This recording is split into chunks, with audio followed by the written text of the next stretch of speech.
Ouais. Je voulais travailler sur la protection des enfants. Et c'est vrai que c'est un programme qui m'a beaucoup touchée parce que c'est une situation qui est terrible. L'enfant des rues, il y a à peu près 2000 enfants des rues. c'est celui qui vit tout seul, qui n'a pas de famille, qui est dans la rue et qui se Ouais. débrouille. Alors on dit, en fait, on distingue enfants dans la rue et enfants de la rue.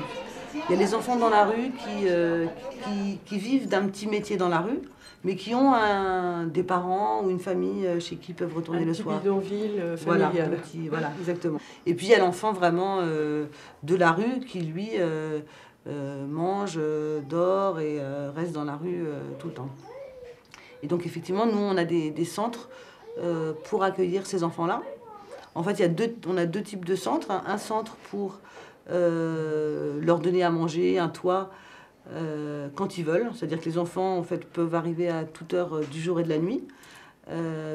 Ils sont libres de manger, de dormir et de repartir quand ils veulent. On leur demande de rien. Ils n'ont pas de compte à nous rendre. On leur demande de nous raconter leur histoire. On leur demande de nous donner un nom. Il y en a qui, en fait, finissent par revenir tous les soirs. Et puis finalement, ils restent toute la journée. Donc, petit à petit, quand ils sont réguliers, on leur propose d'aller à l'école.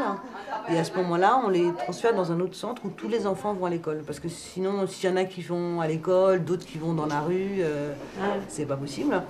Donc, quand ils sont dans le centre de réhabilitation, là où ils vont à l'école, là, il va falloir qu'ils acceptent les règles. Donc, ils n'ont plus le droit de sortir la nuit.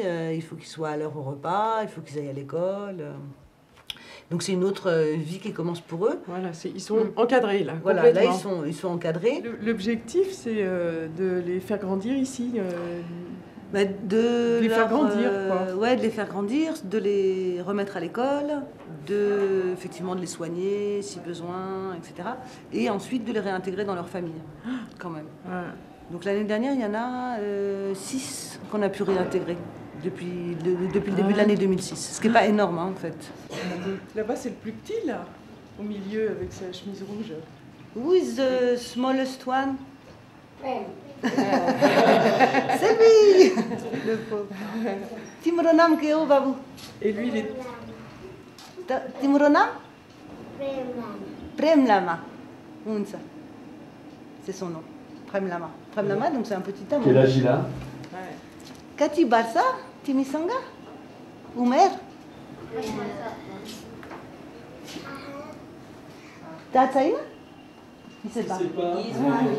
Dans les enfants des rues, il y en a beaucoup qui viennent des collines et des montagnes et qui sont issus de familles très pauvres et que les parents envoient à Katmandou pour tenter leur chance, pour mendier, en se disant aussi qu'il y a peut-être des gens qui vont s'occuper d'eux à Katmandou. Enfin bon, les conditions sont tellement mauvaises là-bas que les gens tentent leur chance en fait. Un enfant par exemple dans le shelter nous coûte environ, tout compris, hein, avec on paye le staff, on paye la nourriture, les médicaments, les vêtements, l'école, tout.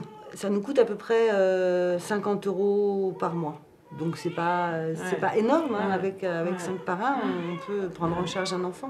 Je dis 5 parrains parce qu'en général, ils donnent 10 €.